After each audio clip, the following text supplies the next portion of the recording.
தலைக்கவசம் அணியாமல் R15 சீறி வந்த இளைஞர்.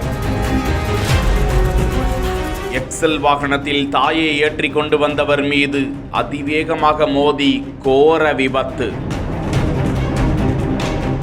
தலையில் பலத்த காயமடைந்து சம்பவ இடத்திலேயே உயிரிழந்த இளைஞர். படுகாயமடைந்து உயிருக்கு போராடிய தாயும் மகனும். ஈரோடு சூரம்பட்டி பகுதியை சேர்ந்த பத்மநாபன் என்பவரது மகன் பிரவீன் வெற்றி செல்வன் தலைக்கவசம் அணியாமல் தனது யமகா R15 வாகனத்தில் சூரம்பட்டி பகுதியில் இருந்து நசியனூர் பகுதிக்கு அதிவேகமாக சென்றதாக அந்த பகுதிவாசிகள் கூறுகின்றனர். நசியனூரில் இருந்து TVS எக்ஸல் சூப்பர் வாகனத்தில் மணிகண்டன் என்பவர் தனது தாய் அம்சா பிரகாசத்தை அழைத்துக் கொண்டு ஈரோடு நோக்கி சென்று கொண்டிருந்த போது எக்ஸல் மீது மோதி கோர விபத்து நேர்ந்து விட்டது. விபத்தில் படுகாயமடைந்த பிரவீன் வெற்றி செல்வன் சம்பவ இடத்திலேயே பரிதாபமாக உயிரிழந்தார். படுகாயமடைந்த தாயும் மகனும் மீட்கப்பட்டு அரசு மருத்துவமனைக்கு சிகிச்சைக்காக அனுப்பப்பட்ட நிலையில் வெற்றி செல்வன் உடலை மீட்டு அரசு மருத்துவமனைக்கு பிரேத பரிசோதனைக்காக அனுப்பி வைத்து விபத்து குறித்து வழக்கு பதிந்து ஈரோடு வடக்கு காவல்துறையினர் விசாரித்து வருகிறார்கள்.